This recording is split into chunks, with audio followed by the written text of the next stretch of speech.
You're watching the Asheville View. I'm your host, Aisha Adams, and today I'm here with Rob Thomas, and we're here to discuss reparations and the work that you've been doing in terms of your work as the liaison for the Racial Justice Coalition. Yes. Yep. So, how's your work been going? Frustrating to say the least, but I would say it's been a worthy process. One that I think that we've been able to influence the process on many different ways. So I don't think it was a waste of time. But whenever you know the possibilities and what could have happened, and you compare that with what is happening, of course, that causes a little bit of discontentment. And for our viewers who really don't understand what is happening, can you shed some light on what's happening now with that process? Yeah, so currently they're in the phase where they have hired a consultant to come in and kind of create and manage the Reparations Commission itself by bringing in liaisons for each subject matter issue area outlined in the resolution. And then I think shortly after that, they will be bringing in community members to actually play the decision-making role inside of the commission itself. Yeah. And so what apprehensions do you have about that process? Some of the apprehension is, one, community members won't be compensated for their participation during the commission. And another apprehension is, we have a outside consultant kind of leading and managing the process. Whereas I think that a lot of issues that are very specific to our community, such as, a prime example is relations between different neighborhoods and why you wouldn't want to put a specific neighborhood over another specific neighborhood because of historical disagreements. So let's take one issue at a time and sort of break down what the issue is. And so the first issue that I heard you say was that community won't be paid to participate. How do you know that that's going to be like the end result of the process? Is there a way for that to change? Yeah, so everything is still malleable in the process. So I don't know if that's going to be an end result. It's more like a red flag at the onset. I do know that the core team, the 5 liaisons for economic mobility, education, public safety, and healthcare, and I know that they're being paid, but I have not seen in any documentation where the commissioners themselves, which will be residents, I have not seen where they would be paid. And it's kind of hard to pay individuals out of a $366,000 grant when each liaison is being paid around $60,000 is the numbers that I've heard thrown out there. And, that doesn't leave much room for community members to be paid for their participation. So I guess my question is, if everything is malleable and we're still in the process of sort of deciding everything, how do you want residents to take these red flags? I pretty much want residents to use their voices and stand up and say that we're not going to stand for different parts. I've only discussed 2 of the issues. There are a lot of issues. I don't believe that white community members should play a role inside of the commission, whether on the core team or on the inside the commission itself.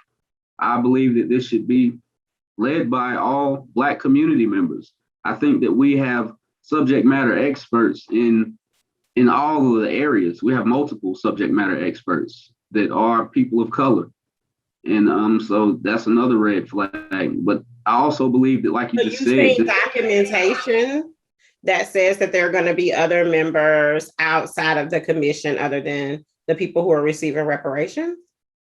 Oh, yes, the core members, the liaisons. So you have a liaison for economic mobility.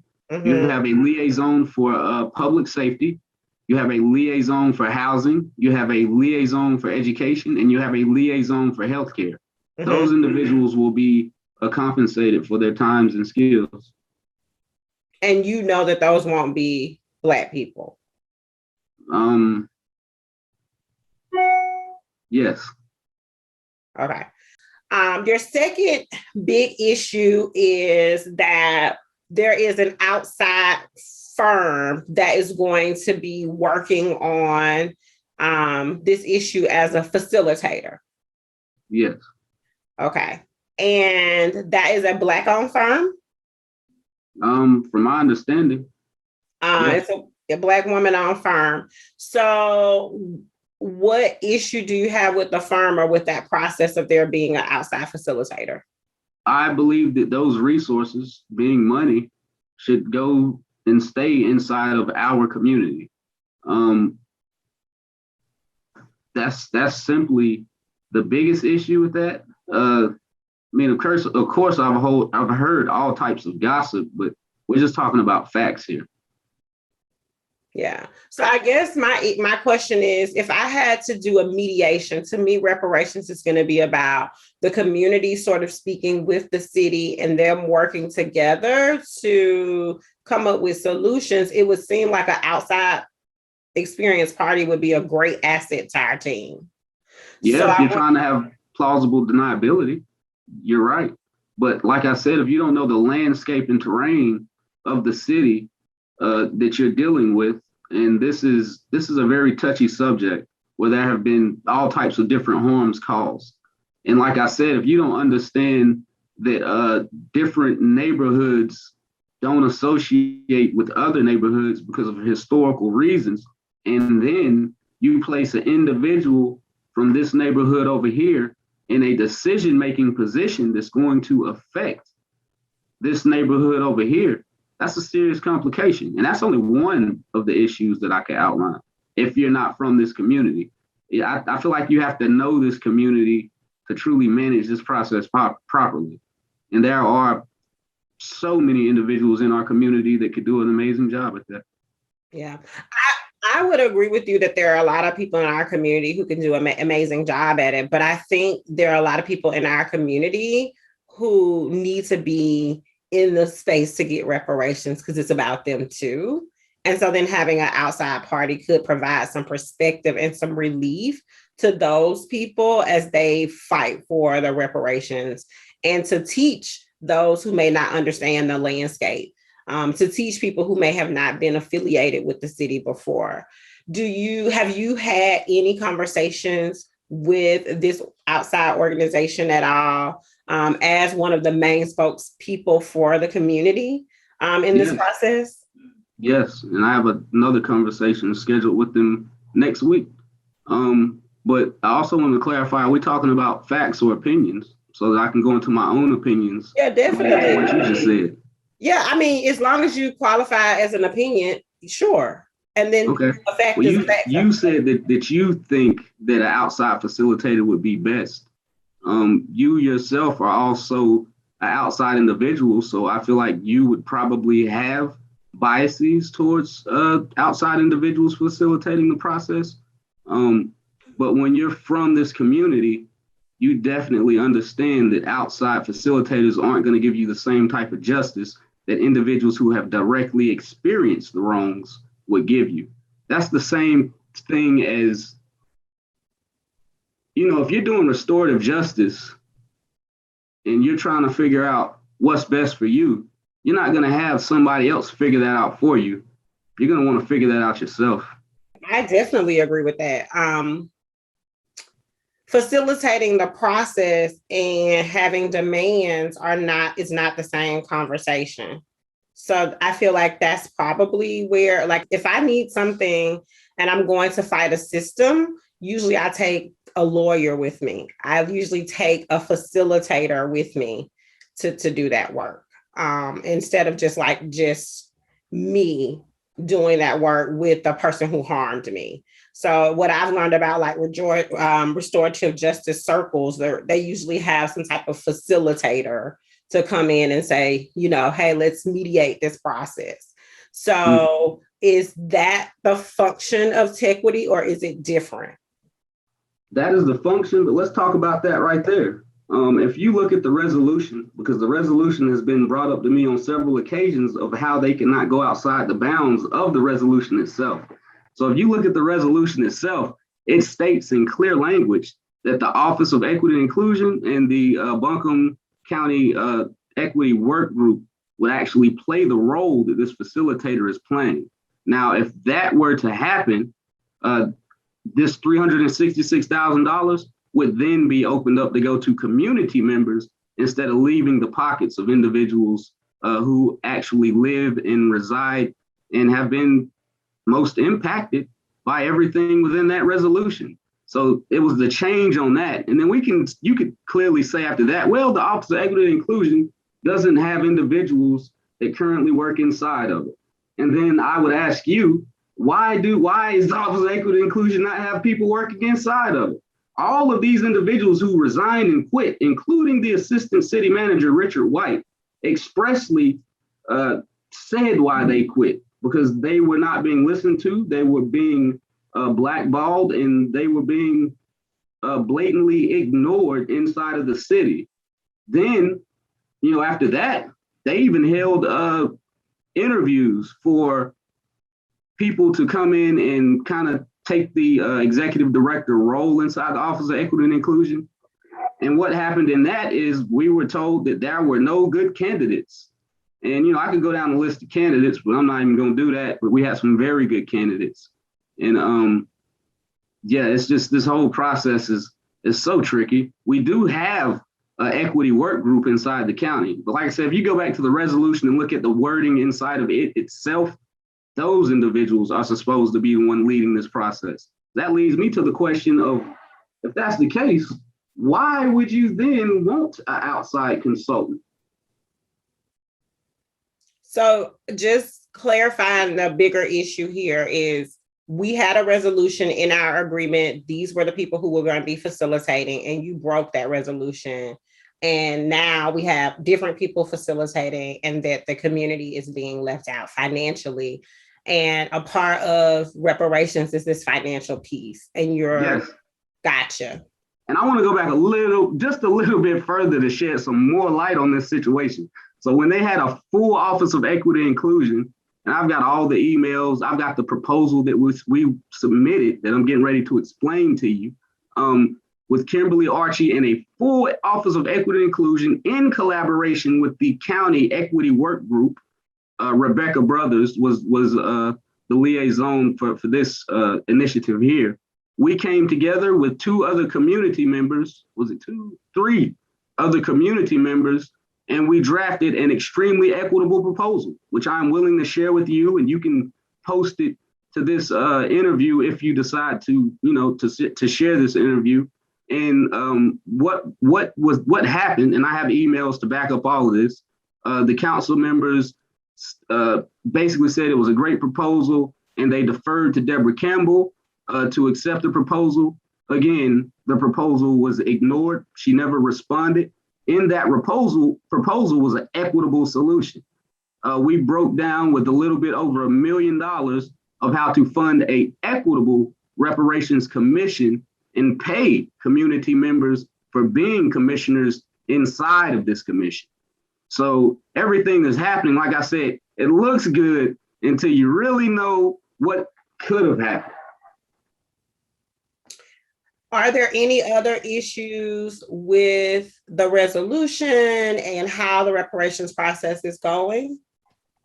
Yeah, so I will straightforward, very honestly admit that the resolution should have never been called reparations, more like atonement or something, because reparations in fact can't be issued on a local level. They can repair a whole lot of harms. They can implement things to change multiple lives, and that's what I'm in this for.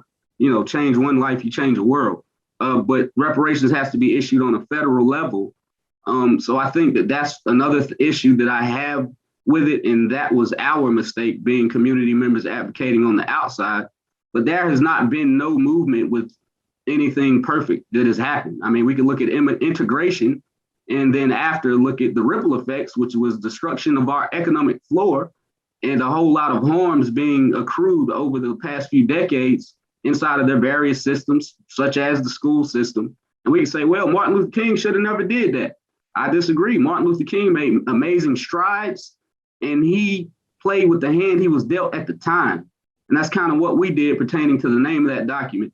You know, we, the RJC, and other community members have played a massive role in getting quote unquote reparations resolutions issued in other counties and states, such as Tulsa, Oklahoma, such as Jackson, Tennessee, and a few other localities.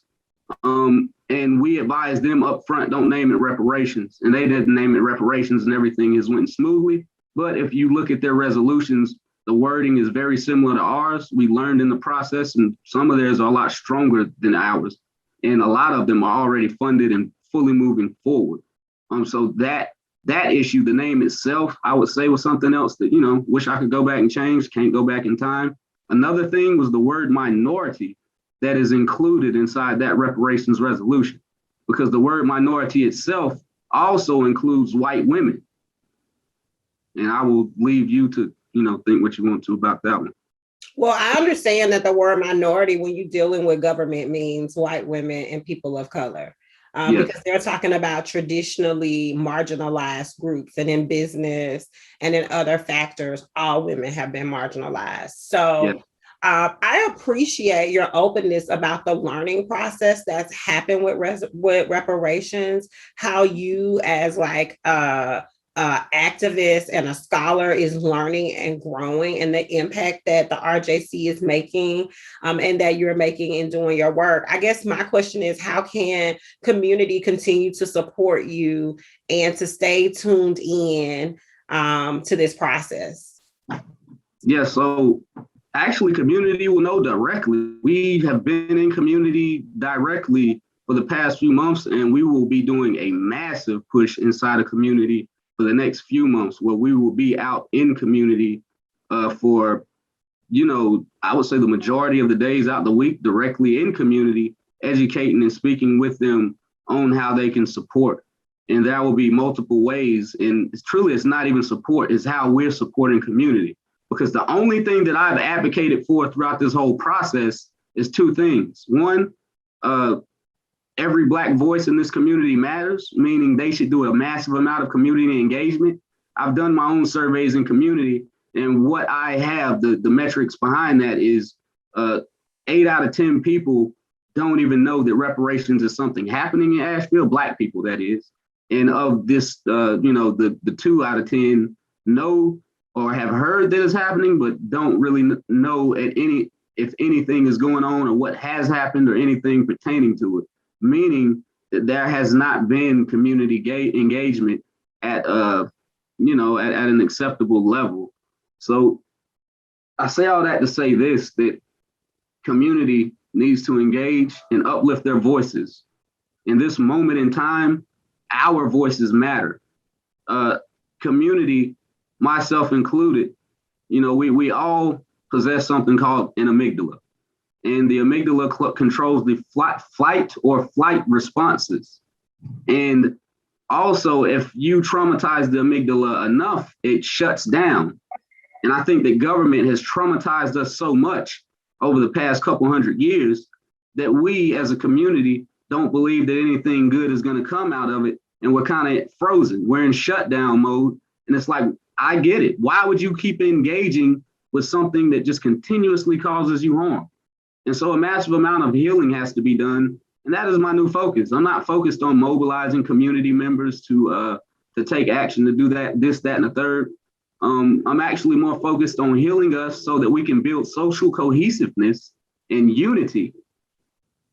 Then educate individuals on what has happened to us. Because 6 years ago, I didn't even know what happened. I didn't understand why I was in the situation I was in. I didn't understand why there were multiple generations of individuals living in public housing, and I didn't even know truly how public housing was created. You know, it's just kind of a part of the environment that I grew up in. That's a multifaceted piece that has to happen simultaneously. That, you know, maybe it's not the city's responsibility to do that, although, you know, I feel differently. But if, you know, somebody has to do it, so it's going to get done. Every time we talk, it's really enlightening. I'm always impressed by the historical perspective that you bring to the forward thinking and our futurism and our futuristic outlook for what we think that Black people can be and will be. So it's always exciting. Thank you for joining the Asheville View. Thank you for having me.